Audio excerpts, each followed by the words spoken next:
Now, we've heard plenty about the growing opioid crisis here in our area and across the country. And today, ABC 2 News' Jeff Hager reports investigators have announced a major bust taking down an alleged dealer in Baltimore City responsible for numerous overdoses.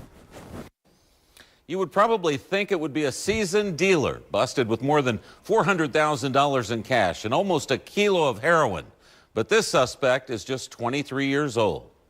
He was living the high life of a jet setter in this high-end high-rise in Baltimore's business district. Yet police say it all came to an end when the Harford County Narcotics Task Force arrested 23-year-old Karon Peoples and raided his exclusive stash.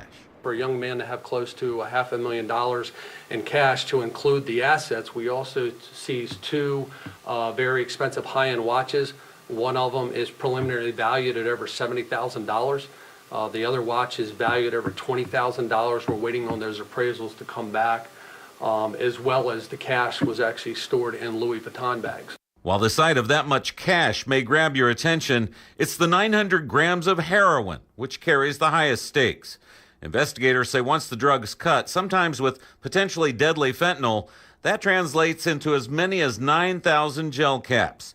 And similar drugs from this alleged dealer have fueled the local opioid crisis. We tied Mr.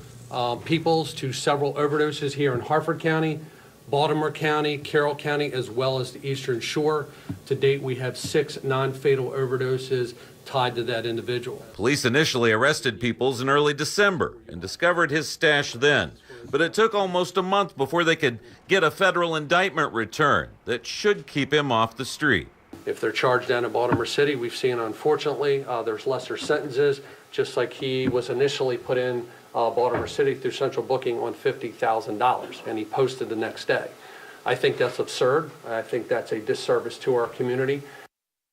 While the bust may have disrupted the local drug supply momentarily, Peoples is considered a mid to upper level dealer, and investigators say there are hundreds, if not thousands more just like him, dealing from their bases in Baltimore every day.